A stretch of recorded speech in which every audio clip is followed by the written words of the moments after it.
Hi, I'm Dan Cogan with 360 Precision, and today I'm joined with Chad Barber. Chad is the managing director of the AR Challenge program with the NRA. We also have with us today Mike Kuzara. He is the match director for the Faces of Freedom challenge that is being held as an ARC challenge out in Rapid City, South Dakota at the Pete Lean and Sons Shooting Sports Complex. The match is going to be held August 1st and August 2nd of 2026. We're looking forward to having a great match. And we'll kind of we'll let Chad kind of take us into the AR Challenge. Just tell us a little bit about what is the AR Challenge? The AR Challenge is just that. Grab your rifle that you already own, America's favorite rifle. Everybody thinks it's assault rifle or Armalite rifle. It is Armalite rifle, but let's be real. It's America's rifle. We know that because there's millions upon millions of them sold. A lot of people, though, don't know how to get into competitions. And a lot of folks maybe haven't taken a whole bunch of training. So we have a training program for the ARC program. And we also have a level 1 match that pretty much anybody that knows how to load, unload, and safely use their rifle can really enhance it by learning their positions, whether it's standing, kneeling, prone. And we're going to work from distances from 10 to 100 yards in that level 1. The level 2 matches is a little bit more dynamic. So that's your action shooting matches where match directors have a whole bunch of freedom to set the distance of the targets. And we can go up to 400 yards. At some facilities, I think for this match here, Mike, what's the furthest we can go out? 300? 300 on the north range, yeah. Yep. The other part, though, is we're going to be doing both of these in one single match. So you're going to shoot all 4 stages of level 1, and then Mike and his team is going to run up and they're going to build 4 level 2 stages. So it's 8 stages all in one day. And anybody from advanced to beginners can come out here and have a safe and enjoyable time with their rifles. And just some of the things that I like, well, level 1 is really nice. Again, I've been doing competition for years in precision rifle series. But I always, when I originally started looking into, I looked into going to 2-gun and 3-gun. Those were the kind of matches that if you just watch like YouTube videos of people shooting those type of matches, I find that that was really what I was looking for. Just something to, you have your rifle, you go out, you go to the gun shop, you buy your rifle, you have it, and you go and maybe sit on a bench and you shoot at paper at 100 yards.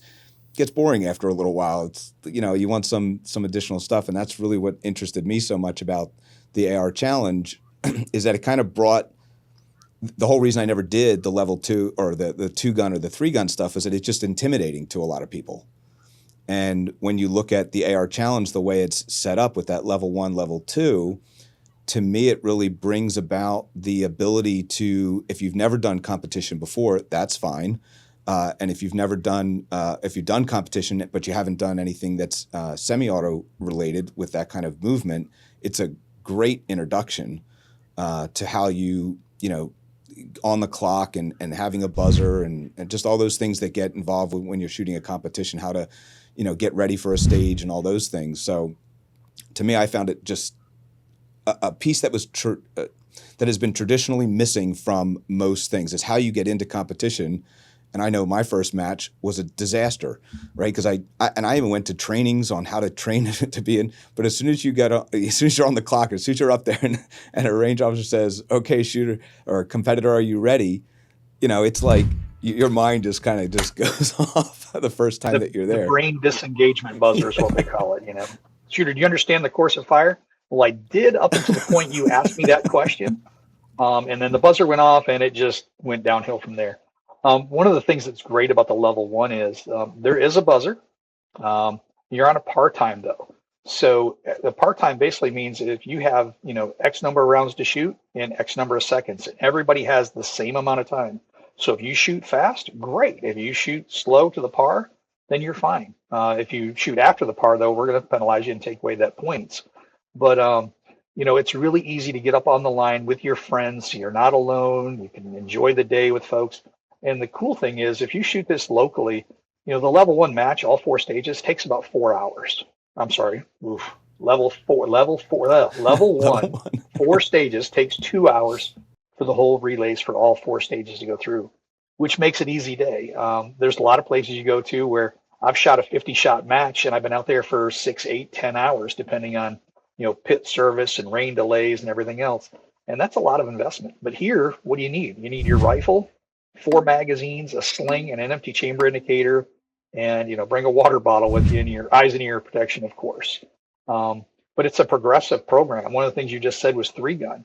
With this, we can shoot the level 1 match, like I said, for that 10 to 100-yard distance.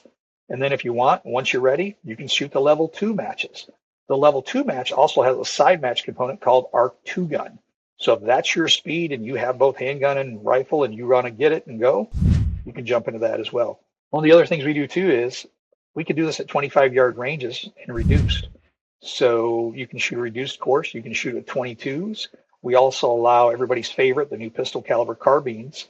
That way we can shoot up steel up close, up to 10 yards and out. So there's a lot of modularity to this, and it can be utilized anywhere. But the fact that we're going to be doing this at Pete Lean and Sons means that we get to go out, have all of their whole use of their bays out there. All the staff that's been running some matches for the last several months, the Prairie Thunder group has been doing a great job. There's a lot of great experience out here as they're designing stages of fire that will be unique and challenging for the level 2s. And it's funny to watch folks coming from the PRS world and service match world, getting into a gas gun and thinking, oh, the level 1's going to be a snap. Nobody's cleaned it yet. And they're like, wait a minute, what's offset? Because everybody's used to shooting at 2, 3, and 600 yards or 1,000 yards. Shooting it at 10 yards, you got a 2.5-inch offset on your optic, and people might be going, what's offset? Start Googling it, but you'll find out the first stage of arc if you know it or not. Yeah, I know I have friends that I've talked to about these matches, and they're interested in they're top level PRS shooters, and they're like, even for them, they would like to come in and are interested in shooting a level 1 because it's still an intimidation. Even if you've been a competitor and you're out there, this is a different ball game. So again, it makes it easy and fun to come in and kind of learn from the very beginning and not have to have that real high competitive necessity that you need to perform at one of these matches. You can come out, you can have fun and enjoy yourself. That's always one of the things we always talked about in our PRS matches was the 1-day matches versus the 2-day matches. The 1-day matches, I have more fun at a 1-day match because we're goofing around when we're not on the line of fire. But, we kind of have fun and we enjoy talking to each other and we can kind of just talk and have fun and enjoy, all of our friends. The 2-day matches get so much more serious because it's so much more competitive. I enjoy the times when I can go shoot and have fun with my friends and just, enjoy the whole experience. The 2-day matches are much more stressful when you go to. So I like the 1-day matches more than the 2-day matches. So Also a great place to pressure test your gear. So it's a great way to really say, hey, this is the rifle I use for defense in my house. I need to get out and use it some more and practice with this thing because if the time ever came, would it fail or would it work? And what a great place to find out in a competition where it doesn't really matter. Only scores count, right? Right.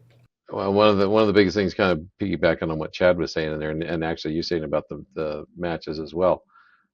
We've been putting on some introductory matches here and there, trying to catch people and get them up to speed on some of the ARC stuff. And by and large, that's like the 2 biggest comments we've had. Is the number one has been it's much lower pressure competition than they were much less intimidated by it than the USPSA or IPSC or anything else. With the level 1 stuff, it was much more comfortable. It was much more easier for them. It was easier for them to get into that competition mode, learn some of the handling stuff, and the other comments we got that were most common were something along the lines of, oh, yeah, I really need to work on my reloads. I bought this and I ran a box of shells through it and it's been sitting in my closet. Says I should probably put some kind of optic on it instead of trying to use iron sights at 100 yards on a 12-inch steel plate. I need to probably work on this. I need to work on my positions. It was all the kind of basic stuff of, oh yeah, I bought this and had it sit in my closet, but wow, I'm kind of lacking on what I need for it. So what's the MOA on a 12-inch piece of steel at 100 yards, Dan? I can't see about 5 feet in front of me without my glasses on, so I would miss that target 100% of the time with iron sights. But I mean, going from PRS or F class or some of these, AR tactical with a scope on it. That piece of steel, it's huge though. It's 12 inches. Yeah. Oh yeah. We do have some guys in PRS that really do know how to shoot gas guns. And you can compete in PRS with a gas gun. I mean, they're a little bit different format than what you would want to use in one of these competitions, but they can compete, and there's guys that do it. And actually, I have a friend of mine that performs amazing. Like if I want to test out an AR and know how it performs, if he shoots it, I know whether or not it's got it or not, just because of how good he is with one of these. So.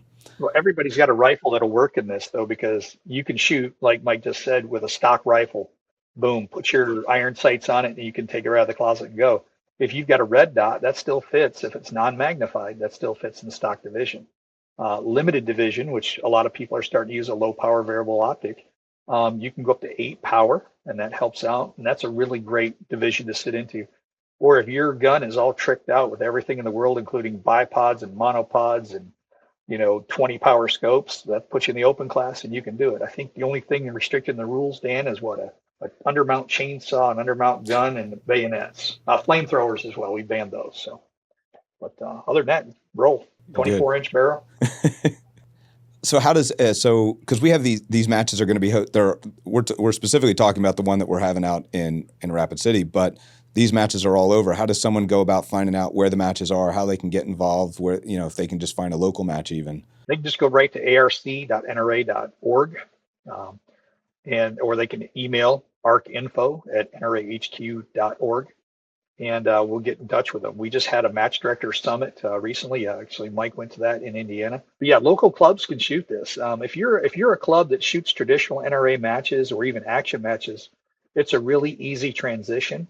And I know everybody's got at least one weekend left of their club that's not filled up with a different sport. But you're starting to see attendance drop off in other sports, and people are falling out because of the funding it takes to do some of these higher level matches. ARC is really simple, especially if you wanted to host a rimfire match. You could afford to shoot that every month and still shoot your other favorite sports as well. So we made it for a 25-yard range. What's the winds like out there in January where you're at, Mike? January actually isn't typically too bad. February, March. Call this, yeah, March, April, March. Yeah, different story. This last year, I rode my motorcycle every month of the year through the winter. So, there's something there. So, might there be a bike in one of the stages? Yeah, we're working on putting them in homage to stereo. We're trying to make the level 2 stages kind of South Dakota themed, as it were. And so, yeah, we're trying to incorporate a motorcycle into one of the stages to either shoot off of or over, use it as a rest, or have to sit on the seat and shoot over the handlebars. I'd like it if we could drive the motorcycle and shoot at the same time, if we could figure out a way to. It's kind of like being in a helicopter. We'll get a sidecar. A sidecar. There we go. There we go. Yeah, I like that. There we go. Have a little sidecar. So maybe, Mike, can you just tell us a little bit about the range itself, types of shooting that they're having there, or that they offer? Yeah, absolutely. We talked a little bit about the target distances. Go into that a little bit. Yeah. So the shooting sports complex here, it's called Pete Lean and Sons Shooting Sports Complex. They're one of our big donors, and so they got the naming rights. But it's actually run by South Dakota Game Fish and Parks, so it's a publicly owned range. And it was the whole idea was originally started with at the time Governor Kristi Noem. Her kind of mandate from the very start was that 80 to 90% of it had to be free and open to the public. We didn't want to price anybody out of using it or being able to exercise their Second Amendment rights. And so we have two actually kind of separate ranges. One is the public range that's open to the public all the time on the South Range, and then we have the North Range. The South Range has 165 shooting lanes between rifle and pistol, and 145 of those are free and open to the public 7 days a week. And so we've got 50 and 100-yard ranges, regular pistol and rifle bays. We've got a 200 to 300-yard range that is all steel. So nobody has to go and change targets. There's steel on every single lane. There's 30 lanes there for centerfire rifle. They go out to 300 yards. And then there's 10 lanes on that on the end that are a long range 22 long rifle range on the end of it there. There's also a long range on the other side that goes out to 1,200 yards. And then we got a shotgun area down here that does, we got sporting clays, Olympic trap, 5 stand and some individual stands that we use for like some beginners courses, because we do a lot of education programs out here through Game Fish and Parks, Hunt Safe, hunter education, basic rifle, basic pistol, basic shotgun, that kind of thing. Pheasant hunting's big in South Dakota, so we've got one stand set up that's like very beginner. It's the easiest clays you could possibly shoot at, and it's a real good one for kids to learn on. Can I try that with pistols? Um, Only if it's a pistol shotgun. You got to put The fallout zone on a pistol from that range would not be great. But we got a couple you could probably try it with. We kind of set this thing up so that we didn't have to close to the public to be able to have competitions. If we need to, because of the size of competition, of course we can. Yeah, that's phenomenal. And again, I said in the beginning, I can't wait to come see this place because I've seen pictures so far, but I can't wait to actually see it in person. That means next year's ARC Regional Championships is going to be huge because people are going to miss it this year. They're not going to get it in time. And they're going to go, wait a minute, what's that? They're going to see it on Shooting USA with John Scout and some of the other folks that are coming. We got Michael Bain coming as well. We got folks from the Shooting Wire going to be doing articles. They're all going to look at this and go, wait a minute, let's go to this match next year. We're going to plan it out with our families. We're going to go see the faces on the rock. We're going to go check out some other areas and shoot some guns because there's plenty of stuff to shoot there. Looks like, Dan. Forget about next year. They should watch this now and book the flight right now. I mean, you still got time. They should. But next year we're gonna. Well, I don't want people to say, "Oh, it's over. I missed it." But if they did miss this year's match, next year, Mike, we're gonna do 2-gun next year. I think is what we're gonna do. Yeah, I think we're going to try for it. This year we decided to stay, AR centric and try, being the first one. We want to try and walk before we run. So. And if you just show up, you can just shoot some of Dan's rifles, right? And are you going to do a demo bay or something? Yeah, we're going to have a demo bay available that people can come and shoot our rifles. We'll have maybe 3 or 4 different one of our rifles out, and they can test the different ones out. We have standard, just your basic for us, I'll say, rifle, all the way up to our advanced competition rifle available for people to try out and shoot. So yeah, it should be fun. And then we'll have a little bonus stage too for some prizes and stuff. Great. On Sunday, we've got a group that's actually going to, if you shoot the match on Saturday, we're going to stick around on Sunday, and we've got a group that's going to run some squads through some training. I'm not going to announce who's coming, but there will be some instructors from a certain team that's going to run a clinic. So everybody that participates in the match, they're going to get to attend that portion as well if they'd like to stick around on Sunday to do that. So get registered to shoot on Saturday and stick around and run through the same stages again and maybe do a little bit better this time with some coaching. This is really one of those things that, again, I feel like there's the people that go out and shoot their AR and they shoot it at a bench, and or even a big thing is like the high powered events and the CMP events and so forth that are out there. The younger people that are out there, that doesn't really get them excited, right? That's not the thing that they're out there looking for and doing. It's much more, and I think that's why PRS had such success in that, like, even the younger, but mainly, most of the guys are between 20 to, I'll say, 35, 40 years old. It's that mid-range, and most of those guys don't want to go out and shoot a CMP match. But PRS, with all the movement that we do and so forth, and this really brings that in and allows you to go into a match and not have to be so worried about the competition side to it, right? You get to go in and just really just enjoy yourself and have a great day and have a fun match, get the experience, because that's one of the things that you just can't substitute. I don't care how much you practice and how much you shoot different things. There's nothing like being there and actually shooting a match. It's not trainable, right? The best way to kind of go shoot a match, I always tell people, like, you just got to go to your first match. You just got to just do it. And this is that perfect way of just going in, shooting a match that you can have some very basic fundamentals. As long as you have those, you have the rifle, the ear protection, the eye protection, so forth, and then you just go in and now you can just shoot a match and really find out how much more you can really expand your abilities. Because like you were mentioning before, I mean, this is the rifle that you might be having for home defense and so forth, and be proficient on that. So you're really going to be able to use it's a practical. There's practical application to what you're doing in these matches. Now, that's the barricade. When I was talking about Kyle's video, one of the things that people said is, why is the barricade like this? And I said, well, if you can shoot around this barricade, you can definitely use a piece of furniture in your house for concealment. You can use a bumper off your car for a rest. You could use a log for a hunting scenario, or shooting off a rock, or shooting out of your, tree stand, or, different things in your hunting blind. So there's a lot of practical applications to what we're teaching. It's not, all gung ho military side stuff and law enforcement things, but there's real world applications to it. So there's a whole big world of competitive shooting sports that's fun, challenging, and engaging.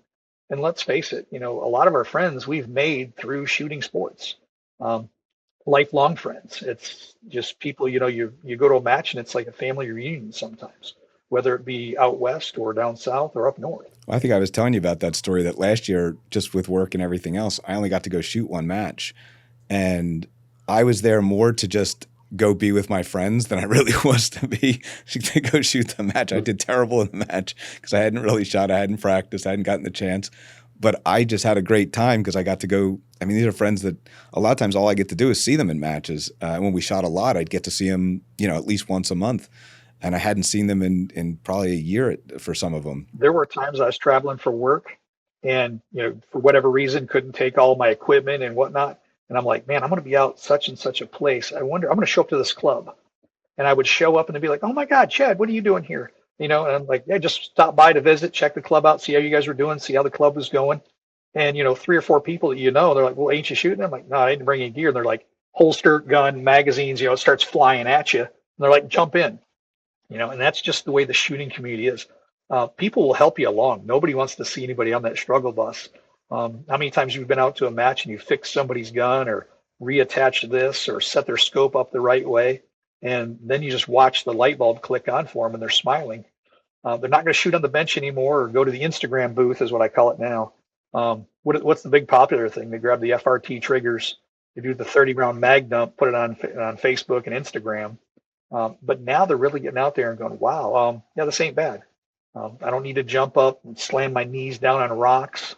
So if you're young and nimble, you can have fun. And if you're older and seasoned, you can be more gentle with yourself and have fun with it. When we were down at the NRA, the annual meetings, we had the kind of a demo with using the Mantis, the dry fire system, and we had people there. We had kids that were probably, I don't know, 7, 8 years old. That I was impressed that they could even hold the rifle, but they did a phenomenal job. And then we had people that were, man, I want to say some of them were in their 70s, and we let them shoot. Like if they couldn't kneel down, because I think one lady was in a walker and she shot it, but she could only do 3 of the positions. We're like, sure, just go ahead and just do it. But she was up for it, man. And I love that. I love seeing that. That's great. We started years ago. We did the Adaptive Defensive Shooting Summit, and they host that every year up in New England at Sig Sauer Academy. Trevor Baucom's the program manager of that association there, and everybody shoots the same match. It doesn't matter if you're in a wheelchair, if you have prosthetics, and they designed it that way. If you can't get down, we've got accommodations for all of those in the rule book, and most match directors are going to know their community. So as long as you're safe and you can get out there, there's no excuse. Yeah, that's one of the things we have out here is at the range too. Is we had the input of one of our stakeholders is Becky Noble, who's a Paralympic athlete, and we had her input on designing a whole bunch of stuff up here. So we've got an ADA pistol bay, an ADA rifle bay. All the shotgun fields are ADA. ARC is also suppressor friendly, so now people won't be intimidated by the noise. But that makes it even more fun because now you can hear the ring of the steel and things like that. And with youth shooters and new competitors who might be intimidated by that lift and rise and some of the noise, that offsets it. So this is a sport specifically designed to allow the use of suppressors. Now you just have to have a suppressor only. They do that in PRS where they have a suppressor only match. So it's specific to people that just enjoy that. I mean, we've talked about that on various podcasts that we've had. That shooting a suppressor, if you shoot in a PRS match, like an average day is typically 8 to 10 hours is a day that will typically go like day one of a 2-day match. And if you take the amount of time or the micro twitches and so forth that happen when a firearm goes off over the course of a day, you've heard thousands and thousands and thousands of those, that you're exhausted at the end of the day. So the point of a suppressor is you don't have that, right? So most of that gets lost, and you don't have to have that. You're much less fatigued at the end of day one than you would be in a standard match. Like you just said, suppressor only match. With ARC, if a match director says, hey, we're going to hold an ARC specialty match, it can be all 22 rimfire.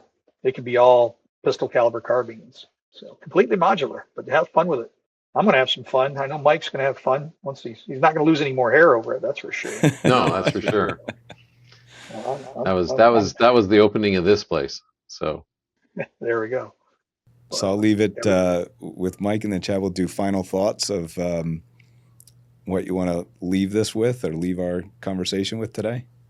Yeah, like I said, kind of inaugural thing. We're trying to walk before we run, but I think it's still going to be a fun match. We've been told by a number of people, we had the USPSA Area 3 out here last fall before we actually even officially opened. And we had a lot of people who have been to a lot of ranges and saying, yeah, this is just as good or better than any of them. So the location can't be beat. If you're bringing your family, there's tons of stuff here to do. I think the match will be fun. It'll be interesting. Getting more and more people involved in this. I think it's a good transition from traditional stand in a line, shoot at stuff, shoot at paper targets. In between that and the USPSA and IPSC and IDPA stuff where it's run and gun. It's a good middle ground for a lot of that, especially with your choice of being able to do level 1 and level 2. I think that's the biggest draw there is, to put that into perspective. Our first inaugural matches, we had the educational matches, we were calling them. The level 1, we had about 20 or a little bit better people show up. The next match, we had about the same number of people, but only 4 of those were ones that went to the level 1 match. They were all new, and they were all guys who shoot USPSA and other stuff that were more used to it, but we did have a lot of new people. But so, you're drawing 2 different groups there, and not just the same group of guys all the time. Yeah, like I said, I can't wait to come out there and shoot and see this place. So what do you got, Chad? Get out there, try this match, have some fun with it, make a family trip out of it. And if you can't make it out, make sure you watch the video so you get excited for next year, and find a local club that can host a match and encourage them to host a match. We'll help you out with club presentations to get the board to approve, or even if it's a local commercial range. If you're running one of those ranges, you guys can make some funds, get some foot traffic through your range doors and get them in there. But let's have some fun with this and get more people shooting. And like I said, exercise your rights through competition. It's fast, fun, and friendly. Yeah, if you can get out and compete, that's just so much. Until you've done it, maybe you see it, maybe you don't. But if you get out there and compete, just do one of these things, you will get hooked so quickly. And like you said, you can go from one sport to another sport. There's so much out there between shotgun, 22, semi-auto, bolt action. There's so much. I don't think most people see how much is actually out there, the cowboy action stuff. I mean, it's just crazy how, when you think about it, how many different sports and competitive things you can get involved with in the shooting sports. It's just absolutely phenomenal. So I want to thank everyone for joining us here today. Chad and Mike, I really appreciate you spending the time to kind of go over with everybody and talk about the AR Challenge and what the NRA is doing to take this off over the next few years. We really hope that if you, again, like Chad said, if you can't make it out for this match, you look at local clubs, go to the website, see where there's other matches around the country. We really hope that this is something that's going to take off, and feel very strongly about seeing this take off over the next few years. So I hope to see you guys out there at local matches all around the country, and just make sure you go and like and subscribe to our channel. Would really appreciate all that. And thanks, everybody.